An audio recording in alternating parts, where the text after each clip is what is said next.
പുണ്യമദീന മനസ്സകമെന്നും എന്റെ മോഹമദീന പാടാം സൗഗന്ധിക നാടിൻ പുകള് പാടിയാൽ തീര കീർത്തിയിലെങ്കും ബിലാദ് പാടാം സൗഗന്ധിക നാടിൻ പുകള്. പടിഞ്ഞാറൻ രാഷ്ട്രങ്ങളിൽ സവിശേഷമായ നിയമനിർമ്മാണങ്ങൾ നടത്തിയിട്ടും വനിതകൾക്ക് സമൂഹത്തിൽ അന്തസ്സും മാന്യതയും നേടിക്കൊടുക്കാൻ സാധിച്ചിട്ടില്ല. 13 സംവത്സരങ്ങൾക്ക് മുമ്പേ മുഹമ്മദ് നബി അവർക്ക് അതെല്ലാം സാധ്യതമാക്കുകയുണ്ടായി.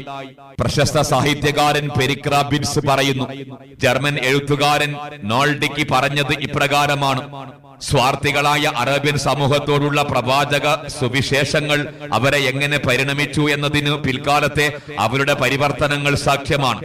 സംസ്കാരശൂന്യമായ ആ ജനപദത്തെ പ്രോജ്വല വ്യക്തിത്വങ്ങളാക്കിയ ഖുർആൻ എന്ന സത്യം മാനവ ചരിത്രത്തിലെ വിസ്മയമായി നിലനിൽക്കും. മോഹൻദാസ്